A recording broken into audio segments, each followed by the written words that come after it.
తాకట్లో ఉన్న బంగారాన్ని విడిపించి ఆ రోజున మార్కెట్ ధర కట్టి మిగిలిన డబ్బును మీకు అందిస్తుంది కొమ్మూరి గోల్డ్.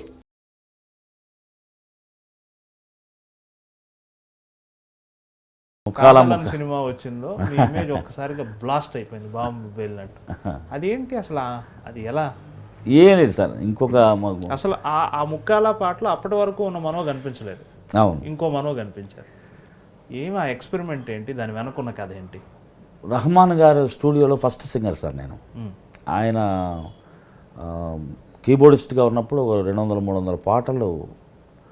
ఇది మన గుంగుమాయించు కొంచెం, కొదం సింహంలో పిల్లోజా విల్లో నీ ఒళ్ళు పడ్డా, వీటన్నిటికీ రహమాన్ గారు వాయించారు కీబోర్డ్.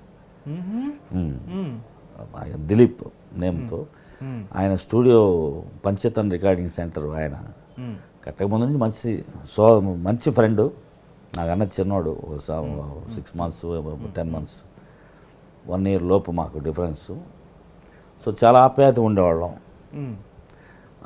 నేను సింగర్ అయ్యానన్న బిహేవియర్ నా దగ్గర ఎప్పుడు ఆయన దగ్గర చూపించేవాడిని కాదు. బాస్ ఎట్లా ఉన్నారు ఏంటని ఆ కలుపుకోలుతనం ఆయన కీబోర్డిస్ట్గా ఉన్నప్పటి నుంచే ఒక ర్యాప్ ఉండటం వల్ల ఏమో. ఆయన స్టూడియో ఓపెనింగ్కి ఆ రోజు ఆ మైక్ ఏదో ఏకేజీ మైక్ ఏదో కొన్ని పెట్టి ఒక కార్డ్స్ ఇచ్చి ఒక టేప్ ఒకటి పెట్టి జస్ట్ రికార్డింగ్ అల్లాహు అక్బర్ అల్లాహు అక్బర్ ఎల్లాము ఉన్నరు వల్లోని జిన్, అది ఫస్ట్ రికార్డ్ అయింది దాంట్లో.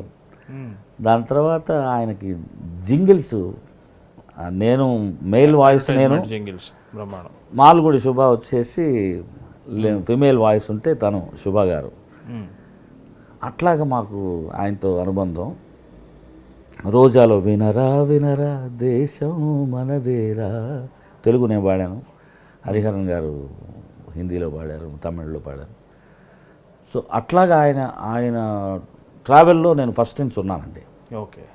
ఇది కూడా మీరు చెప్పినట్టు ముకాబులా పాట కూడా నేను అన్ని పాటల కన్నా తక్కువ టైంలో రికార్డ్ అయింది. కరెక్ట్గా 15 నిమిషాలు. రాత్రి రికార్డ్ చేస్తారనేది అందరికీ తెలిసిన విషయమే. రహమాన్ గారు నన్ను 9:30 10ంటికి రమ్మన్నారు. పొద్దునంతా పని చేసి ఉంటాం, ఆయన ఫ్రెష్గా ఉంటాడు. ఎందుకంటే పగలని కదా నిద్రపోతాడు కదా. సాయంత్రానికి వెళ్ళినప్పుడు అప్పుడే ఆఫీస్కి వచ్చిన కుర్రోళ్ళ ఉంటాడు అనమాట, టైకి కట్టుకొని యాస్ బాస్ అంటాడు 10-11ంటికి. మనం చెప్పడం ఊరు అంటూ ఉంటాం మనం. సో ఆ రెండో చరణం కరెక్షన్ ఉంది, పిలుస్తాను కొంచెం ఒక టీ తాగుతూ ఉండండి అన్నాడు. 11, 12, 1 గంటకి లేపి జస్ట్ ½ an hour రెడీ అవ్వమన్నారు అన్నాడు అసిస్టెంట్. నేను నిద్రపోయా ఈలోపు 2-2:30 గంటలు, 1 ఎంత టైము. ఇప్పుడేమో రికార్డింగ్ రా, వోకల్ కార్డ్స్ అంతా నిద్రపోయే పరిస్థితులు. ఇప్పుడు చెప్తేనేమో తను డే టైంలో అందరు దొరకట్లేదనే కదా నేను నైట్ రికార్డింగ్లు పెట్టుకుంటున్నా, నైట్ వర్క్ చేయనంటే ఎట్లాగా అంటాడు. మళ్ళా నైట్ ఎవరు ఖాళీ లేదని చెప్పలేరుగా, sitar player. Sir I'm busy sir, some other studio అనలేడుగా. అందుకని నైట్స్ పెట్టి డబుల్ పేమెంట్ ఇచ్చేవాడు. చాలా ధర్మం గల మ్యూజిక్ డైరెక్టర్ ఆయన రహమాన్ గారు. సరే నేను కిందకి వెళ్ళి టీ తాగుదామని వెళ్ళినోడిని అక్కడేదో మంచి బిర్యానీ ఏదో కనపడితే కొంచెం గుమ్మ తినేసేసి ఇంకా నిద్ర ఎక్కువైంది నాకు. మళ్ళా పడుకున్నా. 2:15కి లేపాడు. Just 45 minutes. మళ్ళీ లేపేటప్పుడు సార్ ఇంకా 10 minutesలో రెడీ. అదే 2:30 అవుతుందిరా, ఇప్పుడేం రెడీరా, రేపు వచ్చి పాడతా అని చెప్పారంటే ఆ ముక్క మీరు వెళ్ళి చెప్పండి. చిన్నగా వెళ్ళా, అదా అంటున్నాడు ఆయన. అమ్మో ఇప్పుడు లోపలికి వెళ్తున్నాను, నన్ను కూడా ఎగరమంటాడని కిందకి దిగొచ్చి ఒక టీ తాగి మొహం అంతా గడిగి రెడీ అయ్యేలోపు 2:55కి లోపలికి పిలిచారు. ఏం లేదు, మ్యూజిక్ ఏం లేదు, ఉట్టి శృతి, సాపాసా తంబూర్లాగా ఒక కార్డ్ వెళ్తుంది. బస్ మెక్సికన్ మూడ్, ఆ మూడు, ఆ గుర్రాలు అంటాడు. నేను సగం నిద్రలో ఉన్నా, సగం చెప్పు నీ స్పీడ్లో నువ్వు చెప్పు, నేను వింటున్నా కదా అన్నట్టు నేను చూస్తున్నా. ఒక డిఫరెంట్ ఫీల్ అంటున్నాడు. సరే లిరిక్ ఇవ్వండి సార్. ముకాబులా లైలా అని తమిళ్ వెర్షన్ ఫస్ట్, మొత్తం కలిపిన 15 లైన్లు. మీనింగ్ ఏంటి సార్ ముక్కాల? జస్ట్ క్యాజువల్ వర్డ్ అండి, అంతే. Just okay. ముకాబులా అంటే మీట్ అవడం అనేది హిందీ వర్డ్ అది.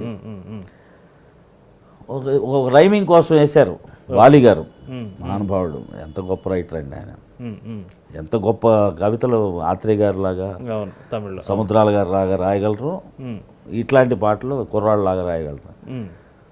చెప్తే రకరకాల డిఫరెంట్ వాయిస్లో కావాలన్నాడు ఆయన. రైట్ సార్ అని చెప్పేసి ఘంటసాల గారి లాగా ముక్కలా ఈ టైపులన్నీ ఎక్కడ చేసాం. ఏదో ఓల్డ్ మ్యాన్ పాడేట్టుంది అన్నాడు. ఏమంటే టీఎంఎస్ లాగా ముక్కల ముక్కబుల లేలా అని ఆ పిసర్తో సహా. బాస్ అది ఇవన్నీ కాదు, లోకల్ కాదు, సంథింగ్ డిఫరెంట్ అన్నాడు. 3 గంటలకి సంథింగ్ డిఫరెంట్ అంటే నేనేం చేయను, ఏమనలేక ఇంకొక టీ తాగి వస్తారని ఒక 5-6 వాయిస్లు చూసాం. సాఫ్ట్గా నా వాయిస్, ఇంకో వాయిస్, రకరకాలు చూసి ఏం సెట్ అవట్లా. నాకు ఊపు రావడానికి అక్కడ బీట్ కూడా లేదు. క్లిక్ క్లిక్ అని ఒక మీటర్ క్లిక్ ట్రాక్ మాత్రమే ఉంది. నీ మ్యూజిక్, నీ వాయిస్ని బట్టి నీ మ్యూజిక్ చేయాలి, అర్థం చేసుకో అంటున్నాడు ఆయన. ఓహో, తెల్లారుజామున 3ంటికి ఇంత పెద్ద ఛాలెంజ్ నా మీద అవసరమా అని అనుకుని కిందకి వెళ్ళి మళ్ళీ టీ తాగుతుంటే అక్కడే దేవుడు ఉన్నాడు అనిపిస్తుంది సార్. చిన్న ట్రాన్సిస్టర్ బయట గుర్ఖ, నార్త్ ఇండియన్ అతను, మహబూబా మహబూబా గుల్షన్ మే గుల్ ఖిల్తే సాంగ్ వెళ్తుంది. ఆర్డి బర్మన్ గారి వాయిస్ 2 సిప్పులు వేసి ఆ వాయిస్ వెళ్ళింది. టీ కప్ అక్కడ పెట్టేసి పరిగెత్తుకెళ్ళా, బాస్ ఇంకో వాయిస్ ట్రై చేద్దాం. ముక్కాలా ముక్కాబులా లైలా అన్న, బాస్ ఇంకొంచెం ఫోర్స్గా పాడు అన్నాడు. పాడా, very good very good, next line next line next line. 15 నిమిషాల్లో అయిపోయింది. 1-2 లైన్లు ఇంకొంచెం వేరే నీ సొంతంగా ఏదైనా ఐడియాస్ పాడు అని మొత్తం పాడి చేసుకొని, thank you boss, will meet, go and take rest అన్నాడు. అమ్మయ్య ఏందో ఈ గోల, ఏం చెప్పడం అనుకుంటూ నేను వెళ్ళాను సార్ సత్యంగా. దాని తర్వాత 15 రోజుల తర్వాత ఈ తిరుడా కొత్త బంగారు లోకం మాకు కావాలి సొంతం, గాలి పాడాలి గీతం, పుడమి అవ్వాలి స్వర్గం. నేను చిత్రగారు ఒకే టైంలో వెళ్ళాం. వెళ్తే మనం పాడినామండి, తొందరగా పాడేస్తాడుగా అన్నది ఆమె కూర్చుని ఉంది. నేను తొందరగా పాడేశాను.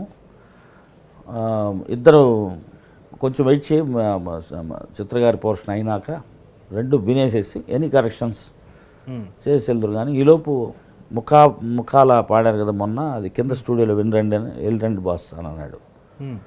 అలాగే సార్ అని చెప్పి నేను కిందకు వచ్చా. ఆవిడ పాడుతూ ఉన్నారు పైన. కిందకు వస్తే శివ ఇంజనీర్ని ఆ సాంగ్ ఒకసారి వేస్తాం.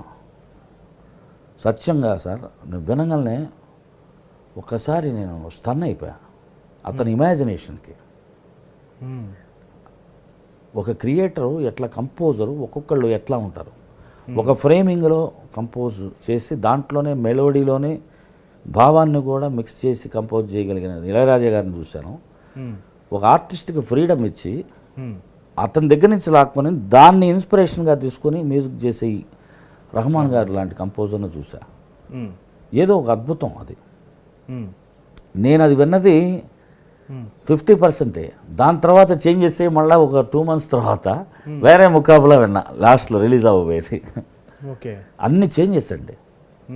అంటే తను ఒక 4 రోజులు వదిలేస్తాడు చేసి, తర్వాత ఫ్రెష్గా అంటాడు. అది సర్లేదే అంటే అది మార్చుకుంటూ వెళ్ళిపోతూ ఉంటాడు. దాని మీద ఒక హాఫ్ డే వర్క్ చేస్తాడు. ఆయన సాంగ్ లేట్ అవ్వడానికి కారణం అదే. వెళ్ళేదాకా, బయటికి వెళ్ళేదాకా తృప్తి ఉండదు, బయటికి వెళ్ళిన తర్వాత కూడా తృప్తి ఉండదు. అది రాజా గారి దగ్గర చూసా, రహమాన్ గారి దగ్గర చూశాను. ఆ తృప్తి లేకపోవడమే సక్సెస్ సార్. ఏ రోజైతే తృప్తి వస్తుందో కరెక్ట్ ఆ రోజున వాళ్ళ యొక్క మెటీరియల్ తగ్గుతుందనే భావన స్టార్ట్ అవుతుంది.